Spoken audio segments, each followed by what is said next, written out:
KBS 21기 아나운서이자 국민 MC로 사랑받아온 김재원.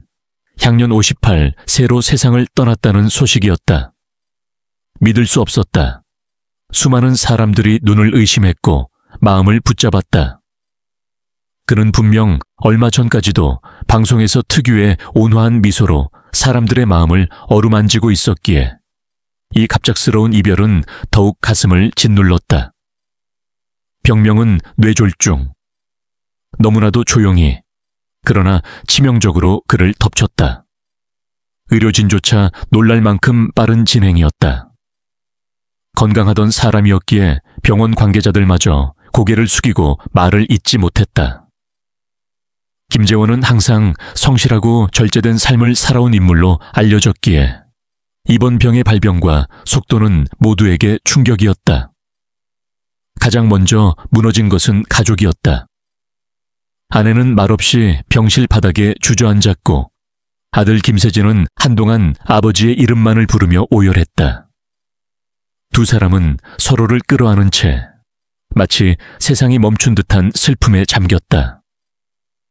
그들의 눈물은 단순한 상실의 아픔을 넘어 한 사람을 잃는다는 것이 어떤 의미인지를 고스란히 보여주고 있었다. 아내는 남편이 방송에서 힘들어도 한 번도 내색하지 않았던 강한 사람이었다며 그 따뜻한 목소리를 마지막으로 들은 게 언제였는지조차 기억이 나지 않는다며 통곡했다. 아들은 아버지는 제 영웅이었습니다 라는 말만 되뇌이다. 끝내 말을 잇지 못했다. 슬픔은 가족뿐만이 아니었다. 동료 아나운서들과 방송가 전체가 깊은 충격에 빠졌다. 그와 함께 수십 년간 방송을 해온 배우들과 MC들은 그의 빈자리를 마주하며 말을 아꼈다. 어떤 이는 그 사람만큼 후배를 품어주고 선배를 존경했던 이는 드물다며 고개를 떨궜고 또 어떤 이는 그의 미소는 촬영장 전체의 공기를 바꾸는 힘이 있었다고 회상했다.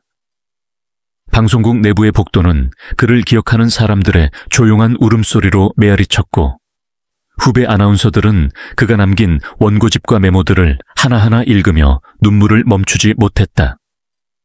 무엇보다도 팬들이 느낀 상실은 크고도 깊었다. 1990년대 후반부터 김재원은 공영방송의 얼굴이자 국민의 저녁을 책임지던 목소리였다. 그의 나직한 음성과 부드러운 눈빛은 마치 가족 같았고 그가 전하는 뉴스나 다큐멘터리 내레이션은 많은 이들에게 위로와 희망이 되어주었다. 팬들은 온라인 커뮤니티와 SNS에 그를 향한 애도의 글을 남겼고 내 어린 시절의 기억 속엔 늘 김재원이 있었다며 깊은 그리움을 표현했다. 몇몇 팬은 그의 방송을 다시 틀어놓고 그의 목소리를 들으며 눈시울을 붉혔다. 그 목소리는 여전히 따뜻하고 평온했기에 더더욱 견디기 힘들었다. 병원 관계자들조차 그의 인품에 대해 언급하지 않을 수 없었다. 환자 김재원 씨는 마지막 순간까지도 고요하고 평화로운 상태였으며 모든 의료진에게 예를 갖추는 분이었습니다. 라는 한 담당이의 말은 그의 삶이 얼마나 품이 있었는지를 단적으로 보여줬다. 심지어 입원 중에도 주변을 걱정하며 자신보다 다른 사람의 상태를 먼저 묻는 모습에 의료진 모두가 깊은 감명을 받았다고 한다. 김재원은 단지 한 사람의 에밋이 방송인이 아니었다. 그는 수많은 세대의 감성을 이끌었던 목소리였고 정직과 품격을 몸소 실천한 공인의 표상이었다. 그의 방송을 통해 위로를 얻은 사람들이 셀 수 없이 많으며 그가 보여준 인간적인 미소와 정중한 말투는 누구보다 사람을 존중하고 사랑했던 마음의 반영이었다. 그의 죽음은 단지 한 사람의 생이 멈춘 것이 아닌 한 시대의 막이 내리는 것 같았다. 그리고 그 시대를 함께 살아온 사람들은 지금 그 빈자리를 바라보며 아파하고 있다. 그는 말이 많지 않았지만 그 침묵 속에서 전해지는 따뜻함은 사람들의 가슴 깊숙이 새겨져 있다. 김재원이라는 이름은 그렇게 사람들의 기억 속에 살아남아 오래도록 울림을 남길 것이다. 고인의 죽음은 갑작스러웠지만 그의 삶은 결코 우연히 빛났던 것이 아니었다. 아나운서 김재원은 어린 시절부터 결핍 속에서 자라왔다. 누구에게도 쉽게 털어놓지 않았던 유년의 기억은 늘 고요한 아픔이었다. 그의 자서전 엄마의 얼굴에서 비로소 드러난 그 시절의 상처들은 어른이 된 후에도 그를 붙잡고 흔들곤 했다.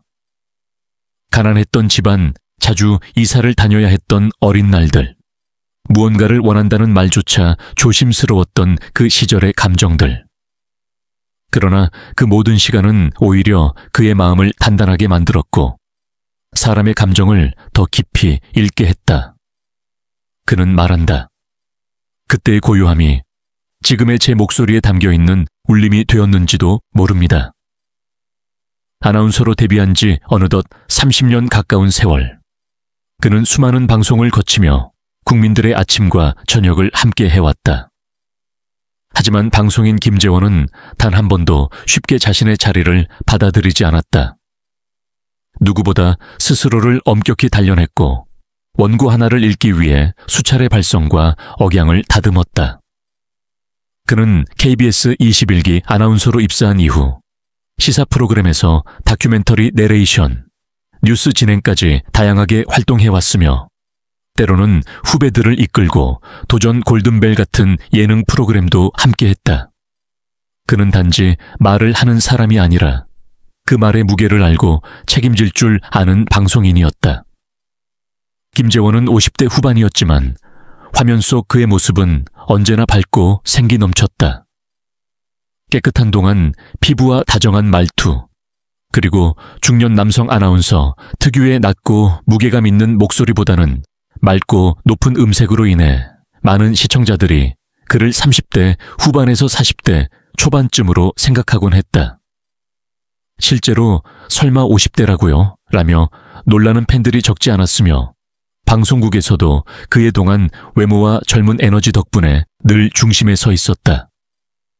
1967년생인 그는 같은 해에 태어난 수많은 동기들과 방송계에서 함께했다. KBS의 동기 아나운서 임수민, 그리고 개그맨 박미선, 김용만, 이영자, 배우 김성령, 차인표, 김광규, 지수원, 박상면, 손종학, 방은희, 가수 김건모, 조갑경, 신성우, 심신 등과 나란히 이름을 올릴 수 있는 세대였다. 그러나 그는 그 누구보다도 조용하고 내면이 깊은 사람이었다. 겉으로는 늘 정중하고 유쾌했지만 마음속에는 늘 이 일을 어떻게 더 의미 있게 만들 수 있을까라는 고민을 품고 있었다. 그의 그런 면모는 방송국 안팎에서 많은 후배들에게 귀감이 되었다. 방송 중 원고는 A4 용지 4장을 한 장으로 압축해 출력하곤 했고 그렇게 절약된 비용은 자신을 위해 쓰지 않았다. 그는 말없이 그 돈을 모아 캄보디아의 난민 아이들을 위해 기부했다. 누구도 시키지 않았지만 자신이 가진 것을 조금이라도 나누고 싶었던 마음. 그는 조용한 기부자였다. 마치 자신의 삶처럼 소리 없이 누군가의 어둠을 비춰주는 등불이었다. 최근에는 자신의 인생을 되짚으며 자서전 엄마의 얼굴을 출간했다. 방송인 김재원이 아닌 인간 김재원의 삶이 담긴 그 책에는 어린 시절의 고통, 성장의 눈물, 그리고 어머니에 대한 깊은 그리움이 녹아있다. 책 속에는 엄마는 내 인생의 가장 단단한 뿌리였다는 문장이 반복되어 나온다. 그 뿌리는 김재원을 흔들리지 않게 붙잡았고 세상의 무게를 견디게 했다. 독자들은 책을 읽으며 그동안 미처 알지 못했던 그의 내면의 아픔에 울컥했고 이토록 단단하고도 부드러운 사람이 어떻게 방송이라는 세계에서 오랫동안 빛날 수 있었는지를 이해하게 되었다. 그는 동기 김홍성과 함께 KBS 아나운서실 부장을 맡았던 인물로도 기억된다. 초대 도전 골든벨 MC였던 김홍성과는 방송 내외로도 친분이 두터웠고 늘 후배들에게 사람의 말은 사람의 마음을 닮아야 한다는 조언을 아끼지 않았다. 김재원에게 방송은 직업이 아니라 사명이었다. 단어 하나, 억양 하나까지도 사람의 마음을 움직일 수 있다는 것을 누구보다 잘 알았던 그이기에 그는 어떤 프로그램을 맡든 최선을 다했다. 사람들은 그를 성실한 아나운서라 불렀지만 그는 자신을 사람의 말을 전하는 사람이라 소개하길 좋아했다. 그런 그였기에 그의 부재는 말로 다 표현할 수 없는 공허함을 남긴다. 후배들은 그가 남긴 원고와 메모들을 꺼내 읽으며 그가 왜 그렇게 철저했는지를 다시금 되새긴다. 동료들은 그 사람은 정말 끝까지 방송을 사랑했다고 말하며 함께했던 순간들을 떠올린다. 시청자들은 여전히 그의 목소리를 찾아 다시 방송을 틀어본다. 그 목소리는 언제나 그랬듯 여전히 따뜻하고 정직하다. 그는 한 사람이었지만 수많은 사람들의 삶 속에 머무른 이름이었다. 화면 너머에서, 마이크 너머에서, 책 속 글자 사이에서. 김재원이라는 이름은 그렇게 사람들의 기억 속에 깊이 새겨지고 있다. 이제는 더 이상 우리 곁에 없지만 그의 목소리는 여전히 우리의 마음속에 살아 있습니다. 맑고 따뜻한 어조로, 진심 어린 눈빛으로 그는 단지 방송을 전달하는 사람이 아니었습니다. 사람의 마음을 읽고 위로를 건네며 고요히 곁을 지켜주는 친구 같은 존재였습니다. 김재원 아나운서는 그렇게 30년 가까운 세월 동안 누구보다 조용하게, 그러나 강하게 우리 곁을 지켜왔습니다. 그의 생애는 화려하지 않았지만 진실했습니다. 그의 말은 언제나 공감이었고 그의 행동은 늘 배려였습니다. 절약한 종이 한 장도 이웃을 위해 쓰고 방송 원고 한 줄에도 수십 번 정성을 기울였던 그. 우리가 기억해야 할 것은 단지 그의 업적이 아니라 그가 어떤 마음으로 이 세상을 살아왔는가 하는 점입니다. 그는 우리에게 말하지 않았습니다. 자신의 아픔도 불편함도 병마와 싸우는 고통조차 내색하지 않았습니다. 그러나 그 조용한 강인함이 있었기에 우리는 지금껏 그의 방송을 통해 위로받고 미소 지을 수 있었습니다. 이제는 우리가 그에게 사랑을 전할 차례입니다. 김재원을 아는 모든 분들께 간곡히 부탁드립니다. 그를 기억해 주세요. 방송에서 만난 그의 말투, 책에서 읽은 그의 문장, 어느 다큐멘터리 내레이션에서 들려온 그 따뜻한 목소리를, 그리고 그 목소리 너머의 사람, 김재원을요. 우리 모두가 조금 더 따뜻한 마음으로 서로를 바라보고 그가 평생 실천했던 사랑과 나눔의 정신을 삶 속에 새긴다면 그는 결코 잊히지 않을 것입니다. 사람을 존중했던 한 사람의 삶을 기억하며